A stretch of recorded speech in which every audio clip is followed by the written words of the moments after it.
Hello friends, घरचा स्वयंपाक या चॅनलमध्ये तुमचं स्वागत आहे। तर आज आपण बनवणार आहोत कोळंबी फ्राय। चला तर मग रेसिपीला सुरुवात करूया। इथे मी कोळंबी घेतलेली आहेत आणि अगोदर मी तुम्हाला कशी ती साफ करायची हे दाखवणार आहे। अगोदर आपल्याला हा तोंडापुढचा भाग काढून घ्यायचा आहे आणि त्यानंतर ह्याच्यावरती जी सलपाटं असतात ती काढून घ्यायची आहेत। ही सलपाटं काढून घेतल्यानंतर जे पुढच्या बाजूला जे नांगे आहेत ते पण काढून घ्यायचे आहेत। आता हे नांगे काढून घेतल्यानंतर ह्यामध्ये जे काळं सूत असतं ते काढून घ्यायचं आहे। अगोदर आपल्याला त्याच्या मागच्या बाजूला स्लो प्रेस करायचा आहे, म्हणजे पुढून तो काळा दोरा जो आहे तो बाहेर निघून येतो। तर इथे आपली जी कोळंबी आहे ती मी अशी साफ करून घेतलेली आहे। चला तर मग मी आणखीन एक कोळंबी तुम्हाला साफ करून दाखवते।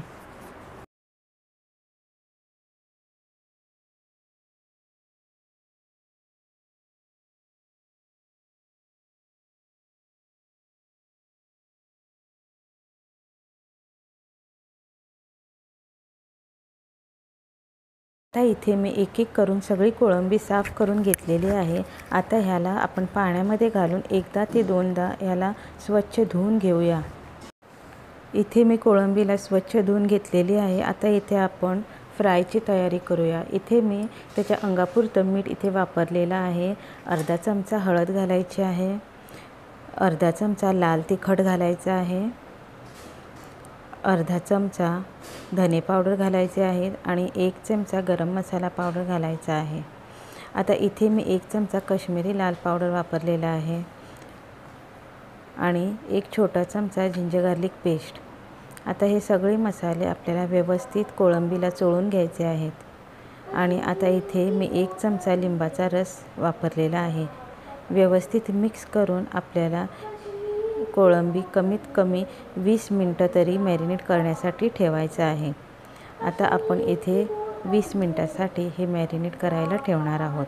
चला तर आपण ह्याला आता फ्राय करायची तयारी करूया। आता इथे मी बारीक रवा घेतलेला आहे आणि दोन्ही बाजूंनी व्यवस्थित कोटिंग करून घेतलेली आहे।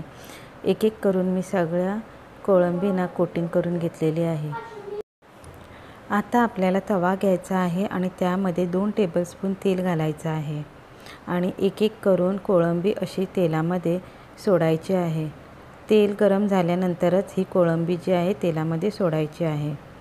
जर तेल थंड असेल तर ह्याचा सगळा रवा जो आहे तो निघून जाईल, म्हणून तेल व्यवस्थित गरम करूनच आपण यामध्ये कोळंबी सोडायची आहे। आता 1 मिनिटानंतर व्यवस्थित आपल्याला ती परतून घ्यायची आहेत आणि गॅसचा फ्लेम जो आहे तो मीडियम ठेवूनच आपल्याला ही कोळंबी भाजून घ्यायची आहे। अधूनमधून परतून आपल्याला ही कोळंबी भाजून घ्यायची आहेत। जर तुम्हाला ही माझी रेसिपी आवडत असेल तर प्लीज एक लाईक करा, शेअर करा, कमेंट करा आणि सबस्क्राईब करायला विसरू नका। आता इथे आपली जी कोळंबी आहे ती व्यवस्थित फ्राय झालेली आहे। आता ही कोळंबी फ्राय झाल्यानंतर लगेचच आपल्याला ही प्लेटमध्ये काढून घ्यायची नाही, बाजूला तव्यावरती अशीच ठेवून द्यायची आहे, म्हणजे त्यामधलं सगळं तेल जे एक्स्ट्रा तेल आहे ते तव्यामध्ये परत येईल। आता इथे आपली एकदम स्वादिष्ट अशी कोळंबी फ्राय तयार आहे। तुम्ही सुद्धा ही रेसिपी एकदा नक्कीच ट्राय करा।